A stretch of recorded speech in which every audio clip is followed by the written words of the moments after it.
జీతం తీసుకుంటుండు గాని పబ్లిక్ కొరకు పావుల పని చేస్తలేడు, అసలు అసెంబ్లీకే వస్తలేడు, దమ్ముంటారా చూసుకుందాం అని కార్ పార్టీ పెబ్బ కేసీఆర్ సార్ మీదికి కాలు దువ్విర్రు ఇన్నొద్దులు షే పార్టీ వాళ్ళు ఎన్ని అన్నా సార్ మాత్రం ఉలుకులేదు పలుకులేదు. కానీ ఇవాళ సాలైన పద్దు ముచ్చట్ల మీటింగ్లకు వచ్చిండు బాపు. రాట్లేడు అంటుంటే ఇవాళ పద్దుల మీటింగ్కి వచ్చిండు కార్ పార్టీ పెబ్బ కేసీఆర్ సారు. 10 ఏండ్లు అటు కూసున్న సారు ఈ పారికి ఇటు కూసున్నాడు.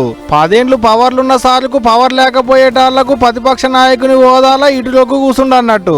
గట్ల గవర్నర్ జిష్ణుదేవ్ వర్మ సారు పద్దులు చదువుతుంటే ఇన్నాడు కొద్దుగా కూసోని.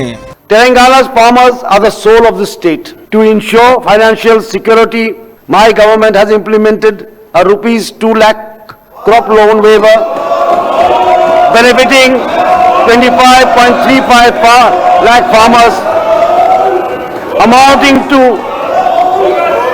20,616.89 crore. తొలతనాడు కాబట్టి చర్చలు గిల్చలే ఉండవు, పద్దులు చదువుతుంటే ఇనుడొక్కటే ఉంటది కాబట్టి అట్ట ముఖం చూపెట్టి వద్దాం అనుకుని వచ్చిండు కావచ్చు సారు. ఇటు రాక బాబు అసెంబ్లీకి వస్తుండనేటాళ్లకు కార్ పార్టీ వాళ్ళ సంబురాలే చిన్నగా లేవుపో. సారు రాకను కూడా పండగ లెక్కనే చేసుకున్నారు కార్యకర్తలు. ఇంట్లోకించి సారు బయటకు వచ్చి కారు ఎక్కుడే ఆలస్యం, కారు కడ్డం తిరిగిర్రు. గుమ్మడికాయలు కొట్టుడు, గులాబీ పూలు జల్లుడు, దండాలు పెట్టుడు. వాళ్ళ సారు అసెంబ్లీకి పోతుండనేటాళ్లకు మనోళ్ళ ఆనందం చిన్నగా లేదనుకోరాదు. పవర్ పోయినాక ఇది రెండో పారి సార్ అసెంబ్లీకి వచ్చుడు. ఇయాల్టికెంచి ఈ నెల 27 వరకు నడుస్తాయి అసెంబ్లీల మీటింగులు. మరి ఇవాళ ఒక్కనాడే వచ్చి డుంబా కొడతాడో లేకుంటే మీటింగులు అయిపోయిందని ఇట్టినే వస్తాడో చూసుకుంటూ పోవాలి మరి.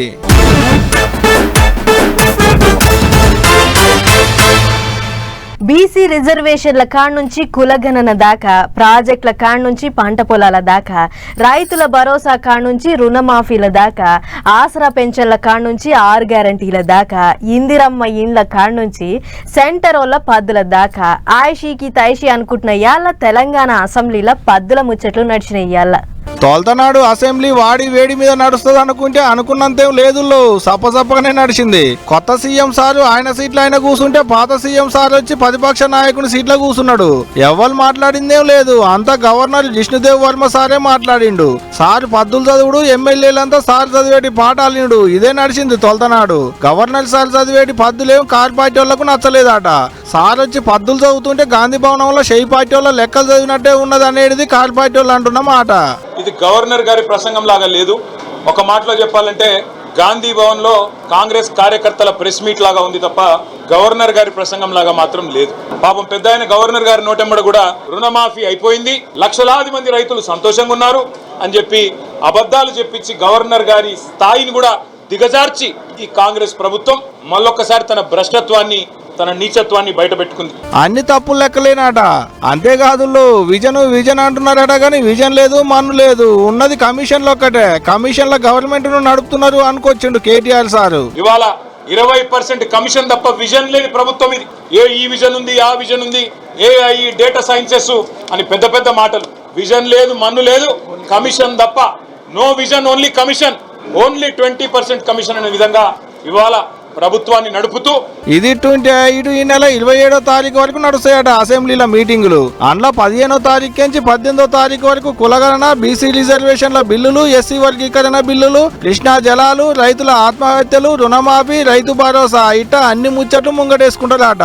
ఇక 19వ తారీఖు నాడు అసలు పంచాది, అదే పద్దుల పంచాది నడుస్తుంది అన్నట్టు. పాత సర్కారు వాళ్ళు ఉన్నప్పుడు పెట్టిన ఖర్చులెన్ని, ఇప్పుడు వీళ్ళు పెడుతున్న ఖర్చులెన్ని, ఎవరికి ఎంత కడుతున్నారు, నెలకి ఎంత ఖర్చు పెడుతున్నారు, రైతులకెంత, చదువులకెంత, నీళ్లకెంత, నిధులకెంత, పేదోళ్ళ పింఛన్లకెంత, రైతులకెంత, పథకాలకెంత, సెంటర్కి వచ్చేది ఎంత, అందులో గవర్నమెంట్ వాళ్ళు కలిపేది ఎంత, అసలు రాబడెంత పోబడెంత అనేటిదంతా పద్దుల మంత్రి చిన్న సీఎం బట్టిసారి పాఠాలు చదివి వినిపిస్తాడట ఎమ్మెల్యేలకు.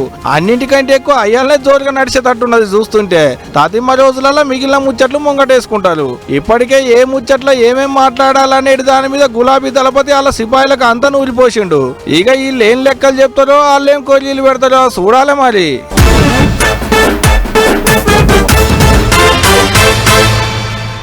ఓట్లు వచ్చినాయంటే టికెట్ల లొల్లి జోరుగా నడుస్తుంది పార్టీలల్లో. నాకంటే నాకు అని పెద్ద లీడర్ల చుట్టూ తిరుగుతారు.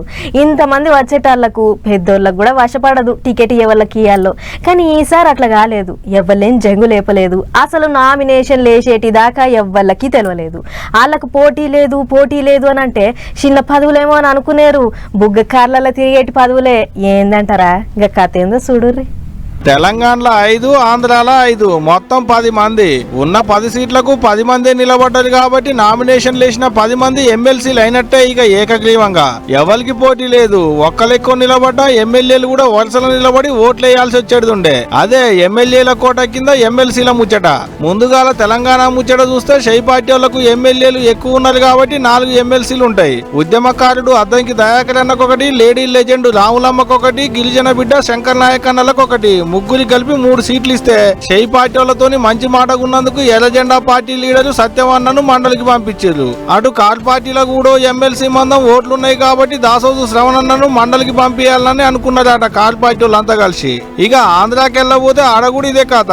అక్కడ ప్రతిపక్షమే లేదు కాబట్టి అందరినీ కూటమికించే మండలికి పంపిస్తున్నారు వాళ్ళు కూడా. బీటీ నాయుడు, గ్రీష్మ, రవిచంద్ర, సోము వీర్రాజు, నాగబాబు 5గురికి 5 ఇనానమస్ అయినట్టే. ఇక పోటీ లేదు. ఇటు బేస్తారంతో నామినేషన్లను వెనకకు తీసుకునే కార్యం కూడా అయిపోతుంది కాబట్టి టైం అయిపోగానే ఏకగ్రీవం అయినట్టు సాటింపేస్తారట ఓట్ల అధికారులు చెప్తున్నారంటే ఎమ్మట్లనే ఎమ్మెల్సీలు అయిపోయినట్టే అనుకునే కాదు. ఆఖరి నాడు అంటే 20వ తారీఖు నాడు అందరిని ఏకగ్రీవం చేసినట్టు సర్టిఫికెట్లు చేతిలో పెడితే అప్పుడు ఎమ్మెల్సీలు అయినట్టు. ఆంధ్ర ముచ్చట పెట్టులు కానీ తెలంగాణలో షై పార్టీ వాళ్ళు మాత్రం సీట్ల పంపకాలు ఎటువంటి కిరికిరి లేకుండా కుద్దుగా పంచిల్లబ్బా. ఒకరు ఎస్సీ, ఒకరు ఎస్టీ, ఒకరు బీసీ. ఎర్రన్న సత్యం కూడా బీసీనే. అందరి ఉద్యమకారులే ఆ ఊడితోనే గింత కిరికిరి లేకుండా ఓడిచిపోయింది పోండ్రి.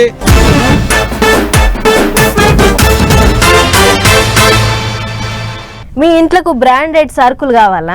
అయితే మా కాడికి ఉరికిరండ్రి. మీకు కావాల్సిన సరుకులన్నీ అగ్వల పట్టుకపోర్రి. అది కూడా అన్ని మొనగాని కంపెనీ అని పట్నంలో ఉన్న రాజేంద్ర నగర్ కాడ ఓ కంపెనీ వాళ్ళు ఎక్కడలేని ఆఫర్ పెట్టిర్రట.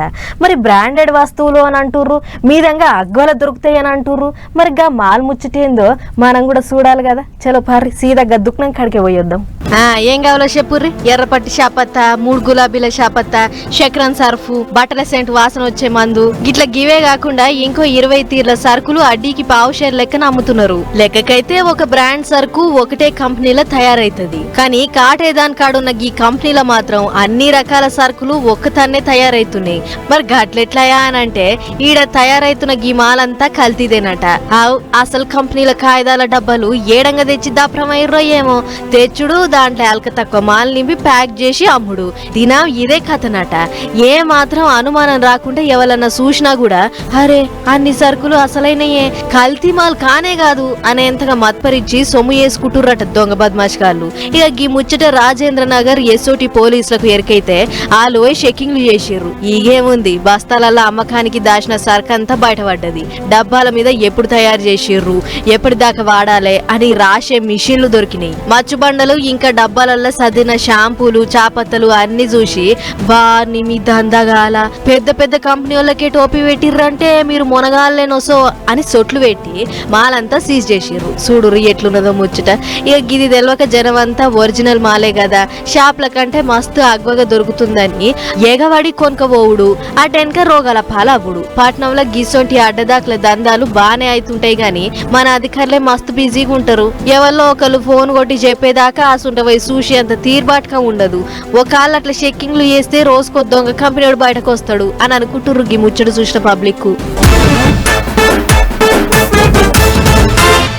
అసలే ఎండాకాలం అబ్బా, ఏడుకన పోతే ఓ నీళ్ళ డబ్బా పట్టుకొని వర్రి. పోయిన కాడ యాళ్లకు నీళ్లు దొరకకపోతే గొంతులెండే సొరగుంజుతుంది. ఇక మనకే ఇట్లున్నదంటే పక్షుల పరిస్థితి ఏంది అని అంటారా? పాపం ఆటికైతే కుట్క దడుపుకోనికే సుక్క నీళ్లు దొరకవు, పొడుచుకొని తిందామంటే దాన దొరకదు పాపం. అగో అందుకే గీ బడిపంతులు పిట్టలకు నీళ్లు దాన పెట్టేటందుకు ఇసొంటి ఇగ్రం చేసిండు. దండాలకు యాలాడేడికి వీటిని చూసి ఒట్టి తునకలు గిట్టనో అనుకున్నారు. కాదు, 1 గంటలతోనే అల్లిన కుర్చీలు. కావాలంటే విమర్శ బట్టి చూడలే. ఎడిటర్ సాయన్న ఓపాలి దగ్గరికి ఏంచాడ చూపెట్టాచారా మనోళ్లకు.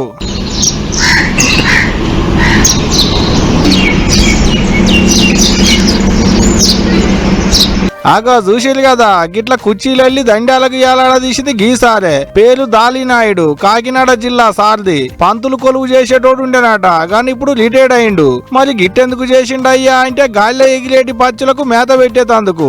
అవు సారు పచ్చుల ప్రేమికుడు, అందుకనే సారు హరిత వికాస్ ఫౌండేషన్ అని పేరు పెట్టి గిట్ల పిట్టలకు పచ్చులకు మేత పెడుతుండ అన్నట్టు. 2012 నుంచి కూడా అంతరించిపోయే దశలో ఈ పిచ్చుకలను కాపాడడం కోసం ఒక ఉద్యమంలా తీసుకున్నాం. ప్రతి పాఠశాలలో ఉన్న విద్యార్థులను మోటివేట్ చేయడం.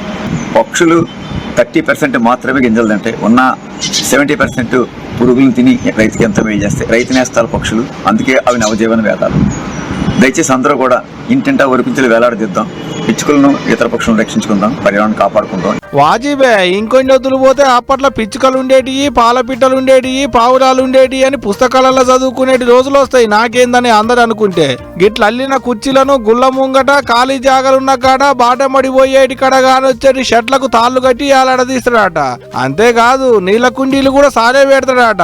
అంటే ఆకలైనప్పుడు గా గింజలు ఒడుచుకొని తింటాయి, దూపైతే గిన్నె నీళ్లు తాగుతాయి అన్నట్టు.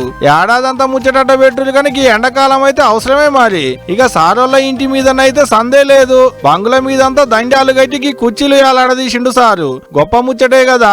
కుదిరితే మీరు కూడా మీ మేడల మీద పిట్టలకి గింజలు చల్లికి నీళ్లు పెట్టుర్రి, నేను కూడా పెడతా. గాని ఏం చెప్తున్నా,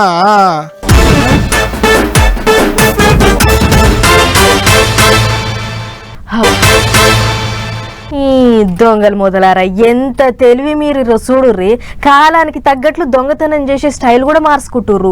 వెనకట రోజుల లెక్క ఎర్ర రంగు బొక్కల బని వేసుకొని ఇంతింతలావు మీసాలు లుంగిలింగన్న లెక్క దొంగతనాలు చేసే రోజులు పోయినాయి.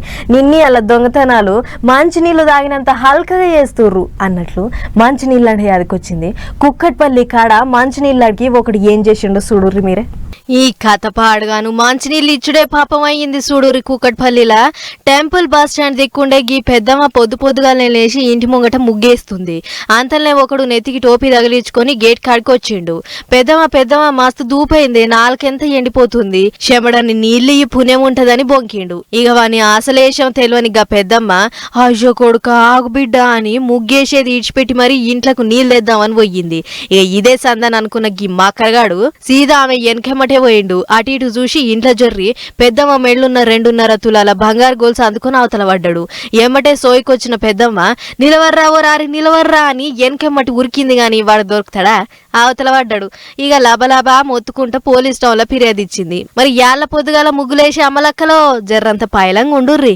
ఇక ఇది ఇట్లున్నదా, అటు శ్రీకాకుళం జిల్లాలో లిఫ్ట్ ఇచ్చి 2.5 తులాల బంగారు గొలుసు కొట్టేసిండు తాషుడుగాడు. పలాస మండలం కొసంగిపురం ఊళ్ళో ఉండే దుంపల యశోద అనేకి పెద్దమ్మ ఆన్నే అలా ఇంటైనకు పానం బాలేకుంటే కాశీ బుగ్గలున్న ఓ దాకాల షరీక చేసిందట. వచ్చిన కాడ నుంచి తానం లేదు జపం లేదు, ఇంటికి పోయి బట్టలన్నా తెచ్చుకుంటా అని రోడ్డు మీదకి వచ్చింది. అంతలే ఒకడు రా పెద్దమ్మ నేను అటే పోతున్నా అని బండెక్కించుకుండు. తీరా నడమలకు పోగానే కత్తి చూపించి మెళ్ళున్న 2.5 తులాల బంగారు గోల్స్ అందుకొని పోయిండట.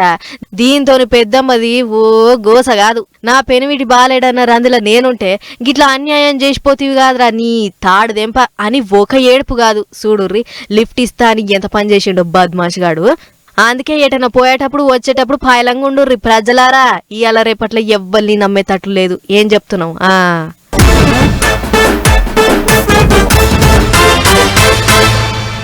తమిళనాడు రాష్ట్రంలో హిందీ భాష ముచ్చట మీద లొలులైతున్న ముచ్చట అందరికీ ఏరుకున్నదే. అటు హిందీ మీరు ఖచ్చితంగా నేర్చుకోవాల్సిందే అని సెంటర్ వాళ్ళు, లేదు అది మా భాష కాదు మా కథ కాదు, నేర్చుకునే ముచ్చటే లేదని తమిళ నాయకులు. గిట్ల ఈ ముచ్చట మీద రికాం లేకుండా ధర్నాలు నిరసనలు అయితేనే ఉన్నాయి. అసొంటి యాళ్ళ మద్రాస్ హైకోర్టు తమిళనాడోళ్ళు కుషయ్యే ముచ్చటోటి చెప్పింది. రాష్ట్రంలో ఏ భాషనైనా మాట్లాడుకోర్రి గాని కోర్టులో మాత్రం తమిళ భాషే మాట్లాడాలి అని ఆర్డర్ వేసింది మద్రాస్ హైకోర్టు. అయితే సెంటర్ ఓళ్లకు తమిళ తంబీలకు హిందీ భాష లడాయి అవుతున్న ముచ్చట అందరికీ ఏర్కున్నదే కదా. ఆగుగా పంచాయతీ నడుస్తుండగానే జయకుమార్ అనే అన్న మద్రాస్ హైకోర్టుకు పోయిండు. తమిళ భాష సక్కగొచ్చా లేదా అని పరీక్ష పెట్టిర్రు. గా పరీక్షలో నేను ఫెయిల్ అయినా. గీ ముచ్చట చూసి నన్ను తమిళనాడు కరెంటు బోర్డులా ఉద్యోగంలకెంచి పీకేసిర్రు. గిదేం న్యాయం సార్ అని కోర్టుకెక్కిండు. అదిన్న కోర్టు నువ్వు తమిళ తంబివే కదా ఎందుకు తమిళం వస్తలేదు అని అడిగితే, సార్ మా నాయన వేరే జాగల పని చేస్తాడు, అందుకే నాకు తమిళం చదివేతానికి వీలు పడలేదు కాబట్టి నేను నేర్చుకోలేదని చెప్పిండట. ఈగేముంది కోర్టు గర్వ అర్థమైంది. తమిళనాడులో సర్కార్ కొలువులు కొట్టేటోళ్ళంతా తప్పనిసరిగా తమిళం రాయ రావాలి, చదవ రావాలి, మాట్లాడ రావాలి. అట్లయితేనే కొలువులు ఇయ్యుర్రి. ఏమన్నా తిప్పలుండి జనం వస్తారు, అధికారులు వాళ్ళని అరుచుకుంటారు. భాష రాకుండా ఏం సమాధానం చెప్తారు? కాబట్టి వెంటనే తమిళ భాష తప్పనిసరి చేయుర్రి అని ఆర్డర్ వేసిందట. అంతేకాదు రాష్ట్రంలో హిందీ భాష లడాయి నడుస్తుంది కాబట్టి జయకుమార్ కేసు 6 నెలలు వాయిదా వేస్తున్నామని తీర్పిచ్చిందట కోర్టు. ఇక ఇదిట్లుంటే అటు సెంటర్ వాళ్ళు 3 భాషల ముచ్చట ముంగటేసుకుర్రు. హిందీ, ఇంగ్లీష్ ఇంకా లోకల్ భాష కూడా నేర్చుకోవాలి అని చెప్తుంటే తమిళనాడు మాత్రం మీ 3 భాషల ముచ్చటను మా మీద రుదకుర్రి నాయన, మేము 2 భాషలే నేర్చుకుంటాం, హిందీ మాతో కాదన్నట్లు మరలబడుతుంది. చూడాలి మరి ఈ భాషల పంచాయతీ ఇంకెన్నడు చల్లబడుతుందో.